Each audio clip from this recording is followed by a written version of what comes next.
Пандемия башталгандан бери оору жуктургандардын саны 166 миңден ашты. Учурда Нарын жана Талас облустарында ооругандардын көрсөткүчү азайып, айыгып үйлөрүнө чыгып жаткандар арбыды.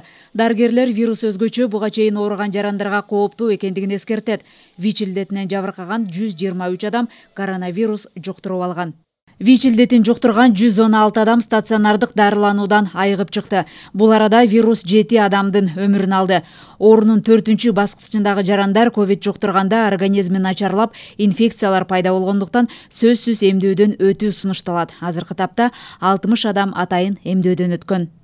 ВИЧке чалдыккандар дени сак адамдарга караганда COVID-19 оор көтөрүшөт.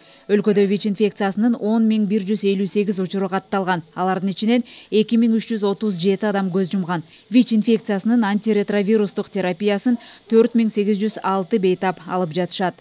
Иммундук дефицит жетишсиз болгондуктан бул негизги симптомдору жана ВИЧтин негизги симптомдору коронавирустун симптомдоруна окшош болгондуктан жанагы дыхательный дем алуу органдарын жабыркаткандыктан биз сунуш киргизгенбиз.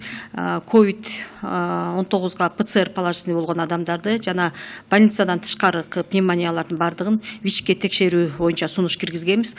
Бул арада калкты вирустан коргоо үчүн эмдөө өнөктүгүнөн өткөн жарандардын саны 490 миңге жакындады. Анын ичинде 123 миңден ашык жаран эмдөөнүн экинчи этабынан өтүштү. Эмдөө өнөктүгү облустарда да активдүү уланууда.